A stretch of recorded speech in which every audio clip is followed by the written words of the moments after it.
It's me. I know I'm dressed weird. It's because I had to go in the office for work today. This isn't like an invasion of the body snatcher situation.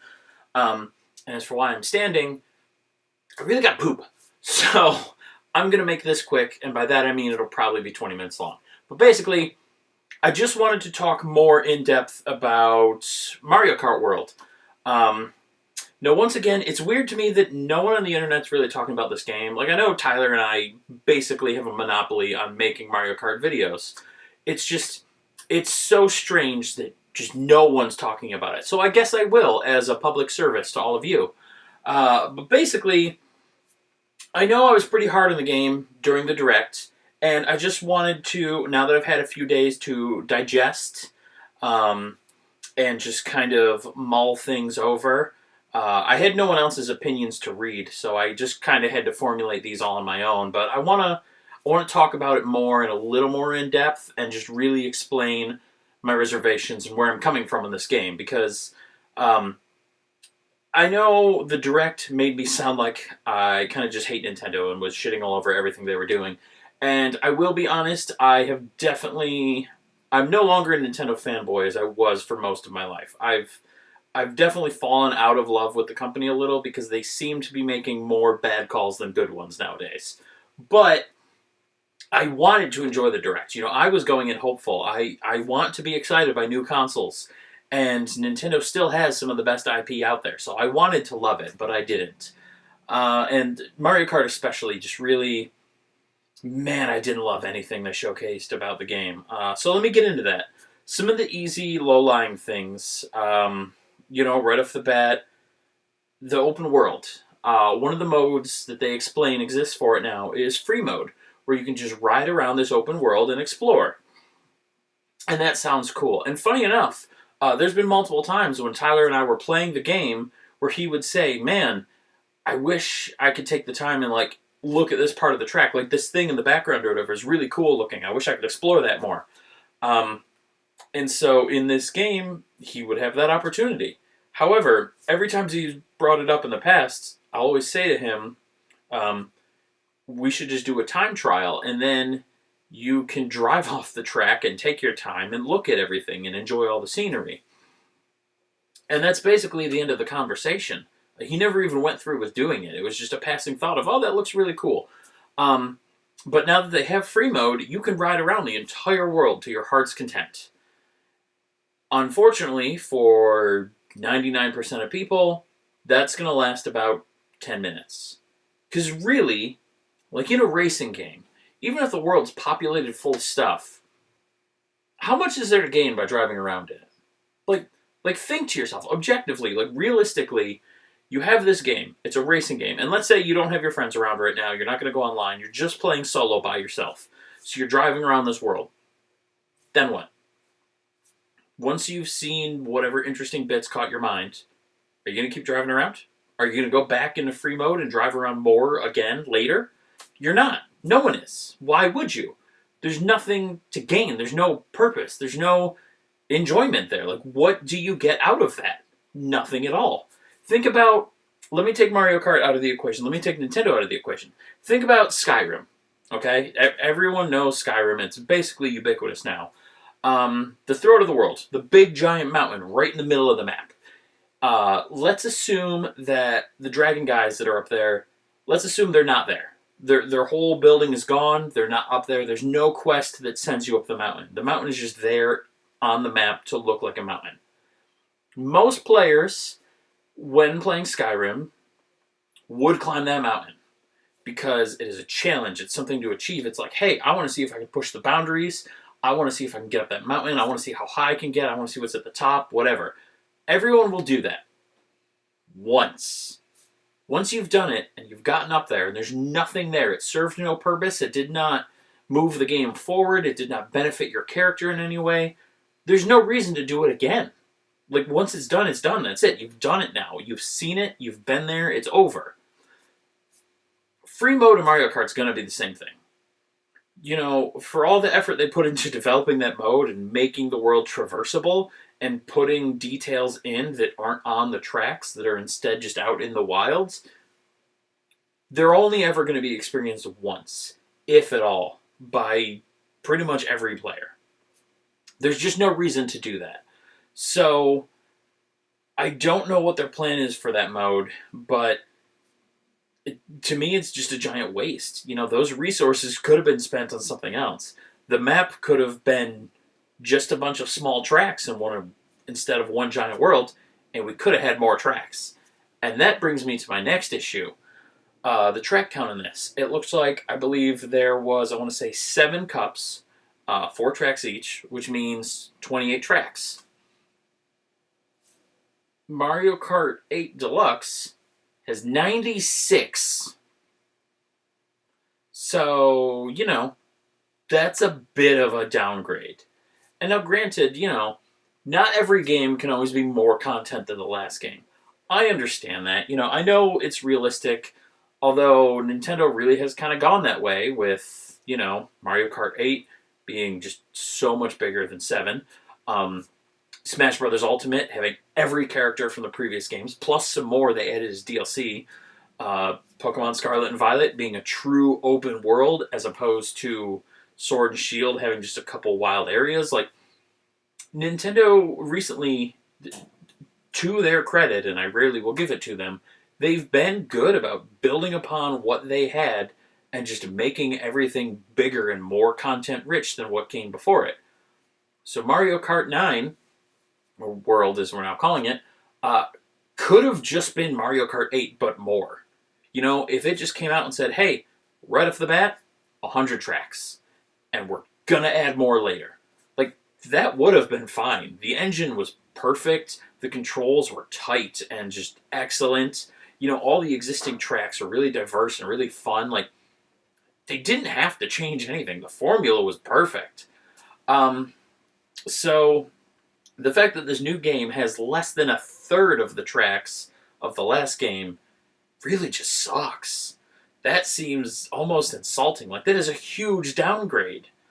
And on the note of tracks, too, because of this world model, there's a lot of tracks that we can't have anymore. I mentioned during the Direct that we don't have crossovers anymore, which is a huge bummer. And I don't see how we could.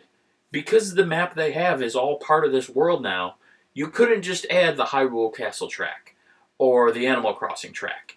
You would have to add a whole new section to this world that was Hyrule, or that is an Animal Crossing island. Even like the Yoshi's Island track, or Big Blue, or these things. Like, those would all... You can't really have them be standalone anymore. I mean, I guess Yoshi's Island you could. But, like, you would have to add whole new areas to the map.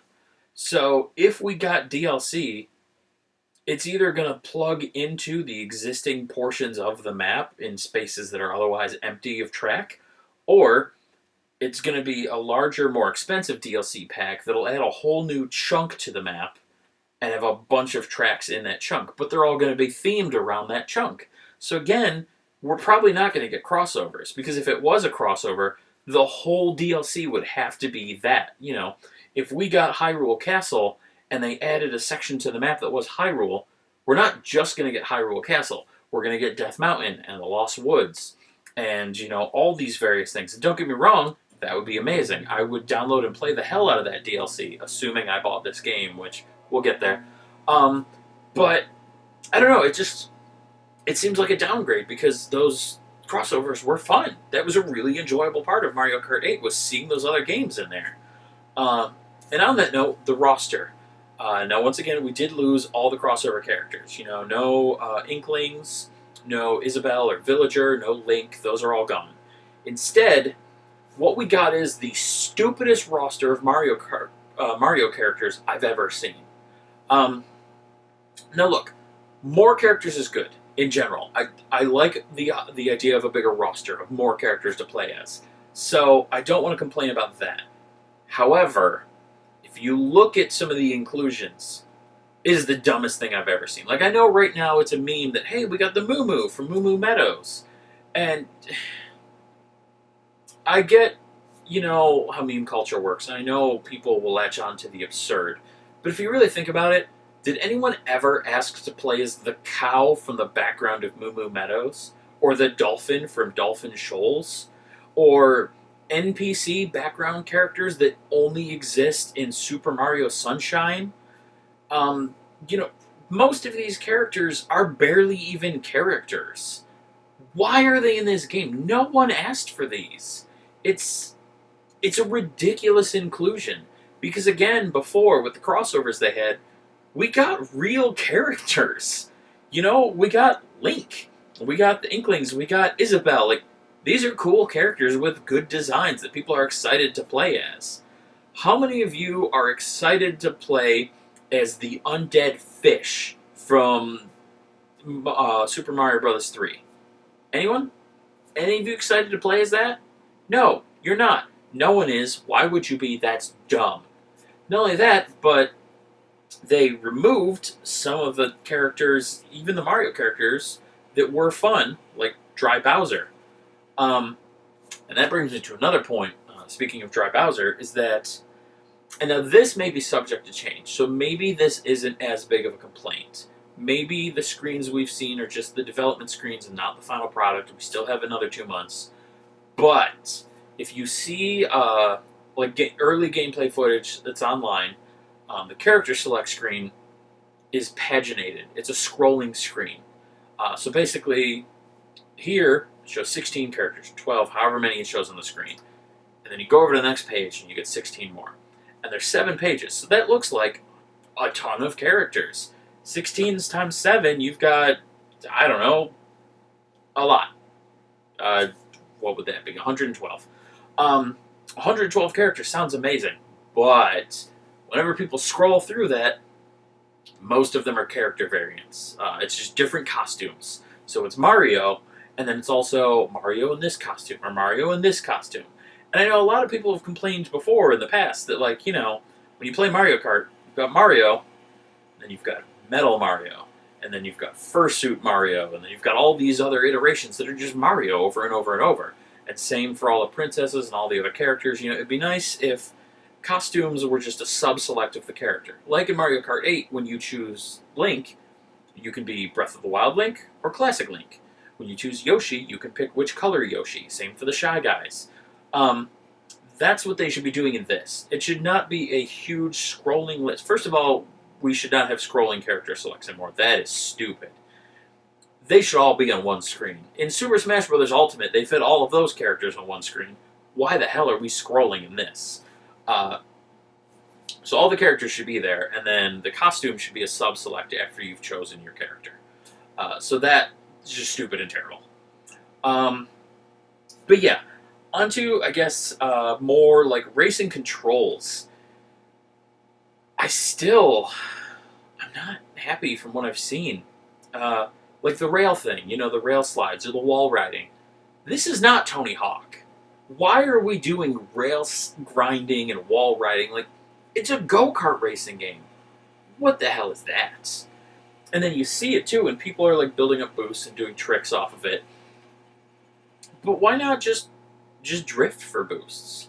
I mean, there were people that would, on a straight section of track, they would do snaking, where they do like rapid drifts back and forth just to build up enough of a mini boost to get that little thing, and then they would drift the other way and do it again. And you could gain speed that way and move forward a little faster even on a straightaway. Like, you had options to boost on straightaways. You don't need rail grinding. Like, that's very out of place and dumb in a go-kart racing game. I'm not going to lie. Like, it looked stupid. And I don't understand the inclusion. Also, we're seeing in some videos now people doing what appears to be just ground tricks. So you're just riding on the ground, and then you hop your little cart in the air and do like a trick. Like in the old games, when you would boost over a hill, when you hit the top of that hill, if you jump at just the right time, you can do a little trick. It's the same kind of thing here, where you can do that, but you do it while hopping off the ground. You're not hitting a jump, or you're not like doing anything else that you should be tricking off of. You're just, hey, I did a little hop, and now I'm going to do a flip, and then you get a boost when you land from just that tiny hop, and it doesn't make sense. It's going to change the meta of a game now. People are going to have to be I don't know if you have to be more technical or less technical, because now, I mean, you could just do these whenever, so you're going to get boosts all the time for nothing. But also, you're going to have to be more technical now, because now you have to really figure out, like, the optimal paths and when to get these boosts and how to utilize them and how to chain them together. And just, I don't know, it's changing a lot, and I don't understand why. Like, it didn't need to be changed. The mini boost system and the system of drifting for a boost and snaking on straightaways and all that, like, it didn't need to be changed. It was fine. Um, yeah, and then another big thing I saw, when you do a Grand Prix, you're not doing 4 races anymore. You're doing 1 race. So 3 laps on that first track. But then you're going to drive 3 more laps after that. 2 of those laps are getting to the next track, and then you do 1 lap on that track. But you don't fully do each race anymore. And that's the Grand Prix. Like, by the end of it, you've done the first track 3 laps, 1 lap in each of the next 3, and then that's done. So really, you've only raced 6 laps on track. Everything else is all this big open area in between the two where you're traversing the world for no reason. That seems weird to me. And now, granted, Grand Prix is not something most people will do over and over. You know, at the end of the day, Mario Kart is it's a multiplayer game, whether it's couch co-op or online. And first of all, I will say they have not, that I've seen, shown local split screen multiplayer.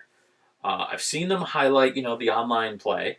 I've seen them highlight, that stupid, hey, look, we added cameras and voice chat to our multiplayer because it's 2006. And that's fine, whatever, but I just want local, on a couch with a buddy and a second controller, split screen on the TV. Now, I'd imagine they still have that. I mean, versus mode is the mode that people play on this game. I can't imagine they would cut that because that would destroy the game entirely, but I haven't seen it, and until I do, I'm a little bit worried. And on the note of local multiplayer, what does track select look like now? Because they have such this push for traversing the world and moving between tracks. So are we going to be able to just select tracks and just play them? More importantly, can we randomize or shuffle those tracks and just say, hey, I want to do 8 tracks, pick 8 random ones of the piddly-ass amount that we have, let me play those back to back. Can we do that, or do we have to drive between each one? I have a lot of questions about how that's going to work. Also, are we still going to have battle mode? Because I did notice on the map that we had, the Block Fort is not on there, which is still a forever disappointment because Block Fort is the best multiplayer map in any game ever, and I will always stand by that statement. But do we have battle maps at all? How does that even work? Is there a section of this world somewhere that would function as that battle map? Or is it going to be like when Mario Kart 8 first launched, where you just have a section of track that's cordoned off? Or is it just even a full track where you're trying to do battle mode, but on a full-ass racetrack so you never actually see your opponents or get to do battles? Like, did they think this through? Is it fleshed out at all? Or is battle mode not even going to be there? Or if it is it going to be just an afterthought and it's going to be incredibly poorly implemented like last time? Yeah, I have so many questions. And the answers I do have for some of the questions are just disappointing, like the crappy roster, the small amount of tracks, the inclusion of wall riding for no reason. Like, that stuff is all bad. And the other stuff that might be good, I don't know. They haven't given us enough. They've given us a lot of information, but not about the stuff that matters. At the end of the day, this is a multiplayer game. Show us the multiplayer mode. Grand Prix, realistically, does not matter. Everyone's going to play it once, and then when you get the golds and all the trophies and you unlock whatever things you unlock through Grand Prix mode, that's it. You're not going to go back. There's no reason to do it again. Even if you're playing on your own, you'll do versus mode with the computers and just pick your favorite tracks or shuffle tracks to make it a more surprising and fun experience. You never do Grand Prix again. So we don't care about that. You don't need to showcase that. It does not matter. They have their new, knockout mode, which is like their answer to, the PUBG and the Fortnite, the MOBA games, where you have this big roster and it gets smaller and smaller over time, and it's a battle royale type thing. Fine, whatever. Some people are going to do that multiplayer. A couple people will be interested in that, sure. But again, like that's mostly just a mechanism to justify the open world. Because that's all that really is, hey, you're going to race through this big open world. But I want to see versus mode. Everyone wants to see versus mode, because that's what we're going to play.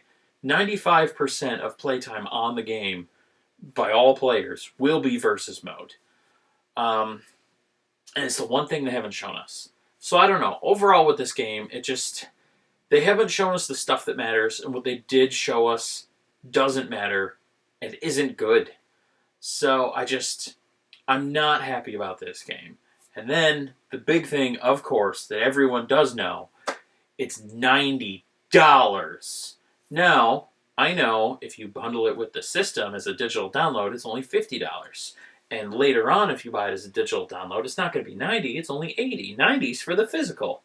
But they've already said, and I don't know if this is for every game or select games, but something they will be doing is that some cartridges will be a game key or key pass or whatever the hell they're calling it, where the cartridge will not have a game on it. There's no game data on the cartridge. The cartridge is simply a delivery mechanism for a digital download code to get the game off the server, which means you're not buying a game. You're spending $90. That's it. Stupid money. Almost three figures. After the tariffs, it might be three figures. But even if it's not, $90 and you own nothing. There is no physical game in that case. 10 years from now, when the Switch 2 servers go offline, you do not have that game. You spent $90 on the game, you have zero access to it. It is gone. You do not own it. You own nothing. And I know that was the thing that the game industry has been trying to push. Like, oh, gamers will own nothing and they'll like it. Well, if I don't own anything, then I'm not really stealing if I pirate it now, am I? And no, this is not me advocating for piracy. I'm just saying, if the games cannot be owned, can they be stolen? Just a thought experiment. Again, I'm advocating nothing. Piracy is, of course, stealing, and that's bad, theoretically. But if you can't own it, if it's not ownable, if it's digital only, are you stealing? Is it even pirating? I don't know. I could maybe see arguments for both sides there. So, yeah, everything is stupid. It's overpriced. It's dumb. The features that people actually care about have not been shown yet, and all the features they've shown us are garbage. The roster is stupid and bloated with no-name characters that absolutely no one gives a shit about. Kart optimization and customization was completely removed. There's no more crossovers. The track roster is very limited. Battle mode is up in the air if it exists. Everything is bad. Mario Kart World looks like trash. But in a week and a half, they're going to have a new direct to talk exclusively about that game. And I guess we'll see if it really is as bad as I'm making out to be, or if I'm just Abe Simpson yelling at the clouds. Either way, I'm done talking because I still really have to poop. Bye!